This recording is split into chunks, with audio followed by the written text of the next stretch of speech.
এক বৃদ্ধের রহস্যজনক মৃত্যু ঘিরে চাঞ্চল্য ছড়ালো নদিয়ার শান্তিপুরে। আর এই ঘটনায় ওই দেহ ময়নাতদন্তের নির্দেশ হাসপাতালে। চিকিৎসাধীন অবস্থায় এক বৃদ্ধের মৃত্যুর ঘটনাকে কেন্দ্র করে চাঞ্চল্য ছড়ালো নদিয়ার শান্তিপুরে। হাসপাতাল কর্তৃপক্ষের নির্দেশ দেহ ময়নাতদন্তের। স্থানীয় সূত্রের খবর, নদিয়ার শান্তিপুর থানার হরিপুর গ্রাম পঞ্চায়েতের অন্তর্গত বিনাপানি এলাকার বাসিন্দা কৃষ্ণকান্ত রায় দীর্ঘদিন ধরে একাই এলাকায় বসবাস করতেন। গত 4 দিন আগে হঠাৎই এলাকাবাসী তাকে বাথরুমের মধ্যে অচৈতন্য অবস্থায় পড়ে থাকতে দেখে শান্তিপুর হাসপাতালে ভর্তি করেন চিকিৎসার জন্য। বেশ কয়েকদিন তিনি শান্তিপুর হাসপাতালেই চিকিৎসাধীন ছিলেন। এরপর গতকাল হঠাৎই তার মৃত্যু হয়। আর এই মৃত্যু নিয়েই দানা বেঁধেছে হাসপাতালে। মৃত্যুর আগে থেকেই ওই বৃদ্ধের গায়ে দেখা যায় একাধিক ফোস্কা। আর এই ফোস্কা কিভাবে হলো তা নিয়েও দ্বন্দ্বে রয়েছেন চিকিৎসকরা। তবে চিকিৎসারত অবস্থায় থাকাকালীন বৃদ্ধের এই মৃত্যুর ঘটনা সামনে আসতে হাসপাতাল কর্তৃপক্ষ দেহ ময়নাতদন্তের জন্য শান্তিপুর থানাকে জানিয়েছে। ঘটনার তদন্তে নেমেছে শান্তিপুর থানার পুলিশ। অগ্রহণ পৌষ মাসে আমি যাইতাম আসতাম, বাজার করতাম, খাওয়াইতাম, রান্তাম। আমরা 2-3 জন ফ্যামিলি তো ওর কাছে রয়েছি। ভালো সুস্থ হয়ে গেছে।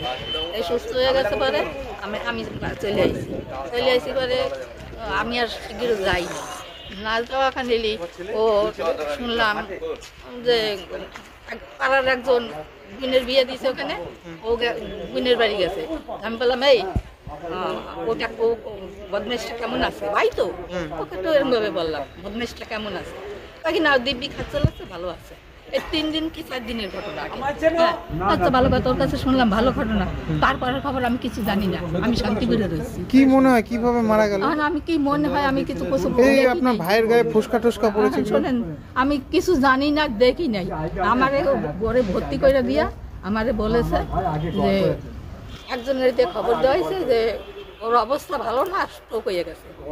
স্ট্রোক হইতে পারে না। 3-4 দিন আমি শুনলাম আগে ভালো আছে, স্ট্রোক হয় কেন? আবার শুনি হাই গিয়ে মুইতে কারা কারা বলতেছে পায়খানা ঠাখানা করে গুটু দিয়ে সরাইয়ে মরে পায়খানার মধ্যে পড়ে আছে, কেউ ধোয়াইছে কি করছে না। উনি কি নিজে নিজে ওষুধ কিনে খেত? শুনে রে অনেক দিনের আগের কথা।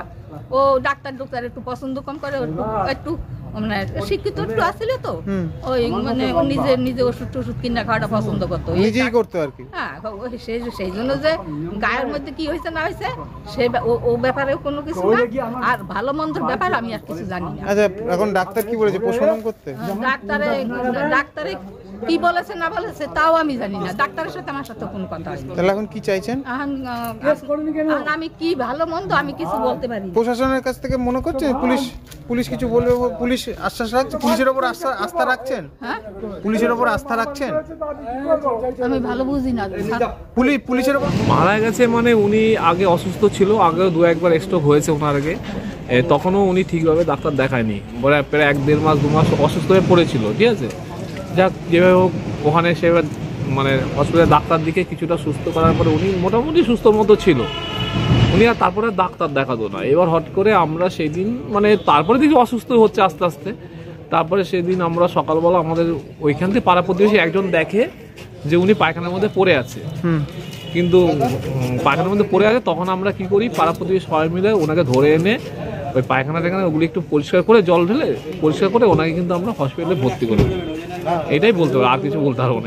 গায়ে ফোস্কা টোস্কা রয়েছে কিন্তু তখনও আমরাও দেখেছি যে হাতে আর পায়ে 2-3টে পড়ছিল, কিন্তু পরবর্তীকালে দেখা যাচ্ছে যে নাকি বেশি হয়েছে। আমি আর পরে দেখিনি। এটা মনে করছেন যে কিভাবে হলো? এবার উনি তো নিজে মানে ডাক্তারি বই দেখে ইনজেকশন করাতো অন্য ডাক্তারকে দিয়ে। উনি ওষুধও কিন্তু এটুকু আমার জানা আছে, মানে নিজেই ডাক্তারি করতো। এটা কিন্তু আমি কিন্তু এইভাবে তো করা যায় না শরীরের পক্ষে। না, এটা ওনাকে বুঝিয়েছে। উনি কিন্তু একটা কথা বলতো যে আমাকে উনি ডাক্তারখানা যেতে যেত না। মানে একটু বলতে গেলে কি উনি একটু কিপটে টাইপের লোক ছিল। মানে পেশায় কি হতো? উনি পুজো অর্চনাই করতো। বাড়িতে কে কে থাকতো? উনি একাই থাকতো। ওনার যে দিদি, তিনি কি? উনি শান্তিপুরে থাকে। ওনার দিদি, যার দিদি মানে অসুস্থ হওয়ার পর একবার ওখান থেকে চলে আসার পরে ওনার সঙ্গে মানে দিদির সঙ্গে ওনার ভালো সম্পর্ক ছিল। তাহলে এখন পোস্টমর্টম করতে বলেছে ডাক্তার? হ্যাঁ, ডাক্তার এখন পোস্টমর্টম করতে বলেছে আমরা পোস্টমর্টম করাচ্ছি, দেখি কি হয়। ঠিক আছে, আমরাও চাই। কি বলবেন যে এই যে এইভাবে নিজে নিজে ওষুধ খাওয়া, এগুলো কি মানে সাধারণ মানুষের? এটা উচিত না, কিন্তু এটা উচিত না। নৈহাটির গৌরীপুর চৌমাথা আলোকিত করছে সমস্ত রকম প্রয়োজনীয় সম্ভারের সেরা প্রতিষ্ঠান কেশরী লাইট হাউস। ঘোষপাড়া রোডের উপর অবস্থিত এই কেশরী লাইট হাউসে আপনি একদম সুলভ মূল্যে পেয়ে যাবেন সমস্ত রকম ব্র্যান্ডের মোবাইল ফোন ও অ্যাক্সেসরিজ, হোম এবং কিচেন অ্যাপ্লায়েন্সেস যেমন electronic rice cooker, jug, iron, water purify, juicer, mixer, gas oven, chimney, বিভিন্ন কোম্পানির এলইডি টিভি, এসি, ফ্রিজ ও ওয়াশিং মেশিনের সেরা সম্ভার এক ছাদের নিচে। এখানে কেনাকাটা করলে থাকছে অরিজিনাল প্রোডাক্টের গ্যারান্টি, উচিত মূল্য, ডিসকাউন্ট ও অফার, সমস্ত রকম কিস্তির সুবিধে, সর্বোপরি শোরুমে এবং বাড়িতেও গিয়ে সার্ভিসিং এর সুবিধে।